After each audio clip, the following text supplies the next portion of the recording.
मित्रों नमस्कार। सबसे पहले आप सभी मित्रों को दीपावली की बहुत बहुत शुभकामनाएं।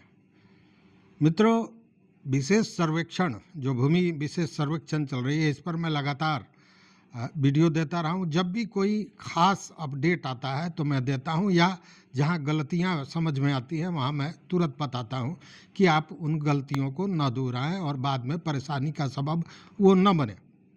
मित्रों, हमने बहुत जगह देखा है, कई लोगों से बात हुई है और हमने देखा है कि कई लोग ऐसे हैं जिन्होंने वंशावली में अपनी बहन का, बुआ का या बेटी का नाम नहीं दिया है।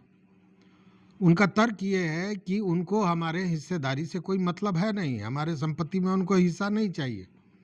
ठीक है, नहीं चाहिए, वो आप पर निर्भर करता है, लेकिन वंशावली में अगर आपने बेटी का, बुआ का, बहन का नाम नहीं दिया है, मतलब वंशावली गलत दिया है, तो ये परेशानी का सबब बन सकता है।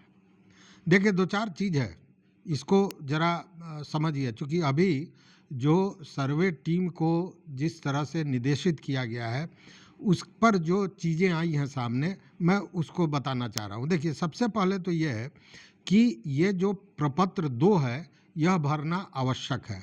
इसे निश्चित रूप से भरें और इसमें जो आपको जानकारियां हैं, उन जानकारियों को निश्चित रूप से दें, यह अनिवार्य है।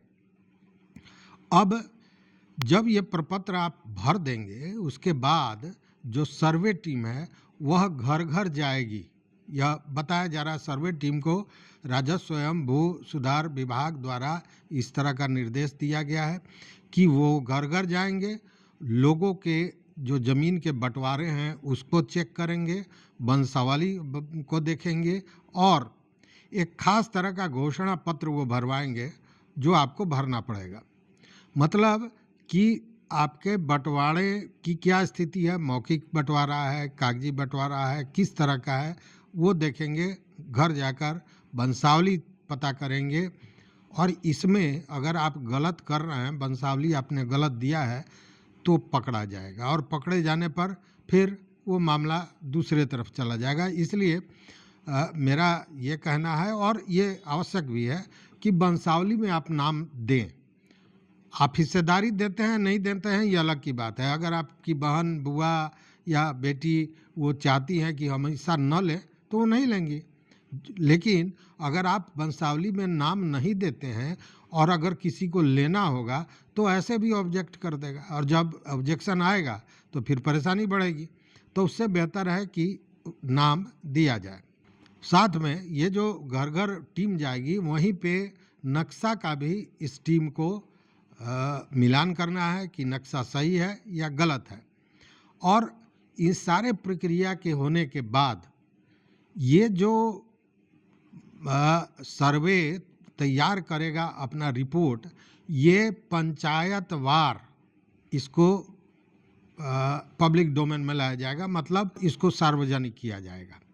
तो पंचायतवार किया जाएगा और उसी हिसाब से मालिक का, ज़मीन का जो मालिक होगा, मालिकाना हक होगा, उसको तय कर दिया जाएगा। लेकिन यहाँ भी एक जानने वाली बात है कि जो मालिकाना हक है या आप जिसके नाम पर चाहते हैं कि ज़मीन लिखा जाए, वह व्यक्ति जीवित होना चाहिए। चूँकि मृत व्यक्ति के नाम से अब कोई जमाबंदी या खाता नहीं खुलेगा ज़मीन का, ये जानी हुई बात है, मैं पहले भी बता चुका हूँ और मुझे लगता है आप सब जानते हैं, लेकिन फिर एक बार मैं इस बात को रिपीट कर रहा हूँ। तो ये चीज़ें हैं, इन सारी चीज़ों को देखने की ज़रूरत है। लेकिन असल है वही वंशावली का। वंशावली में ज़रूर नाम दीजिएगा, अगर नाम नहीं देते हैं तो बाद में वो परेशानी का सबब बन सकता है। अब देखिए मित्रों, जब बात चली है सर्वे की, तो फिर मैं बता दूं कि ई मापी के लिए लगातार लोगों का आवेदन पड़ा है। ई मापी के लिए मतलब ज़मीन की मापी के लिए ऑनलाइन आवेदन दिया गया है। अब ये आवेदन की संख्या बहुत बड़ी है। जैसे जो जानकारी है उसके अनुसार मात्र 19 अंचलों में लगभग 1700 आवेदन पड़ा है और उस 1700 आवेदन में 417 आवेदन को अस्वीकार कर दिया गया है।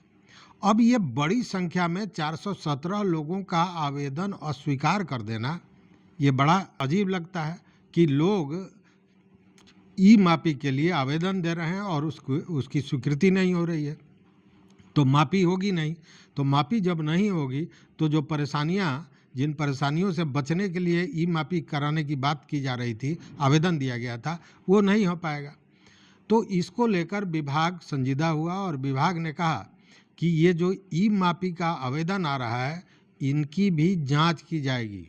जांच इसलिए की जाएगी कि कम से कम जो सही व्यक्ति हैं उसको इस मापी का सुविधा प्राप्त हो सके, उनको दिया जा सके।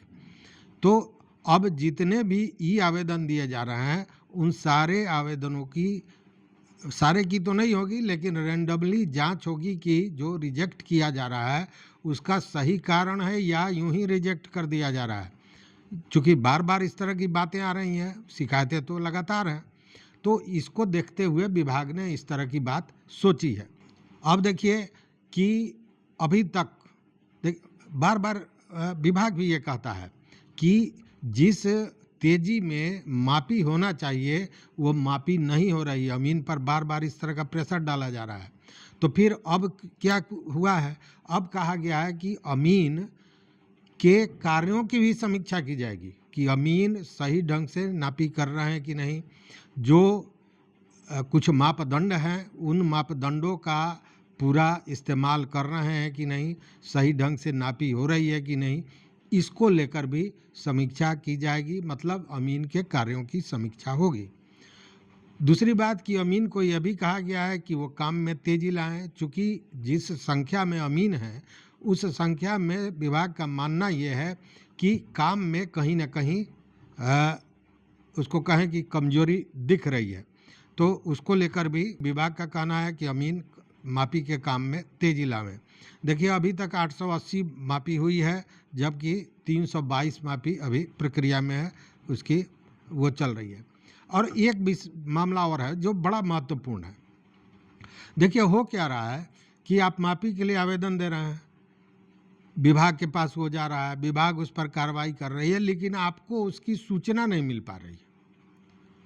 अब ये आपको लगेगा कि आपने कोई आवेदन दिया ई मापी के लिए, उस पर विभाग ने मान लीजिए कोई समय दिया या आपसे कोई जानकारी लेनी चाहिए और वो सूचना आप तक नहीं पहुंची, तो फिर उस स्थिति में वो मामला अस्वीकार हो जाएगा। तो सूचना आखिर पहुंचेगी क्यों नहीं?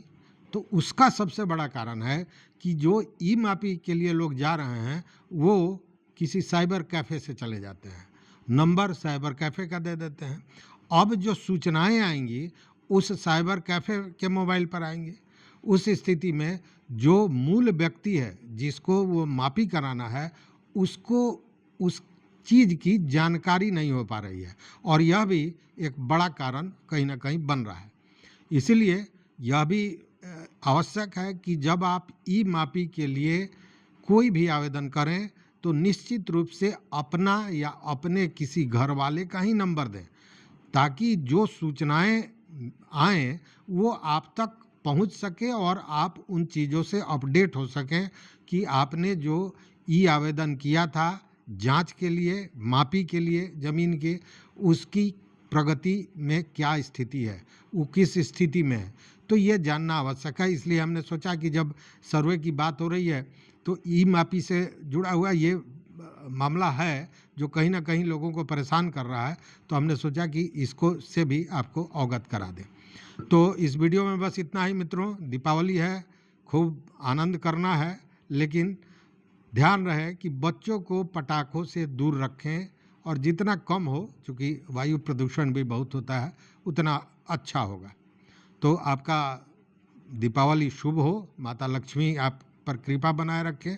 इसी शुभकामनाओं के साथ इस वीडियो को यहाँ समाप्त करते हैं। मित्रों, चैनल पर नए हो तो निश्चित रूप से सब्सक्राइब कीजिए, लाइक कीजिए, दोस्तों के साथ शेयर कीजिए और अपना विचार जरूर दीजिए। बहुत बहुत धन्यवाद, बहुत बहुत धन्यवाद।